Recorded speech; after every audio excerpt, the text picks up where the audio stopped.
principal característica es que intentamos acoplar los productos y desarrollar productos a las tendencias arquitectónicas que van surgiendo en la arquitectura.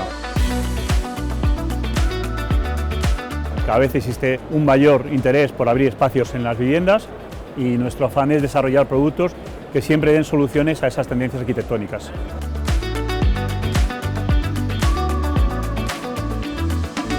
Expresarle al mundo de la arquitectura, a arquitectos, aparejadores, a los estudios, a los promotores inmobiliarios, a las constructoras, que tenemos un producto que da solución a sus necesidades.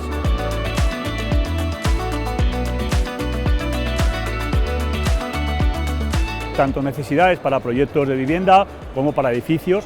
Dentro de toda nuestra gama de productos traemos las últimas novedades que hemos sacado, que creo que van en tendencia con las últimas novedades de la arquitectura: grandes espacios abiertos, iluminados, mucho cristal, mucho vidrio, grandes cerramientos y minimalismo.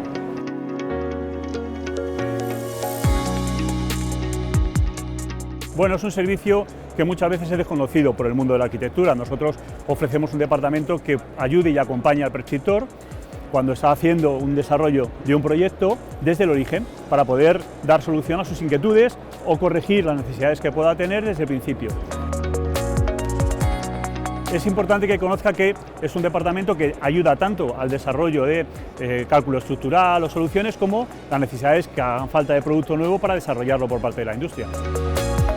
Yo creo que es un buen servicio que muchas veces no es utilizado por parte del arquitecto, pero que le ayudaría a ir más rápido en los proyectos.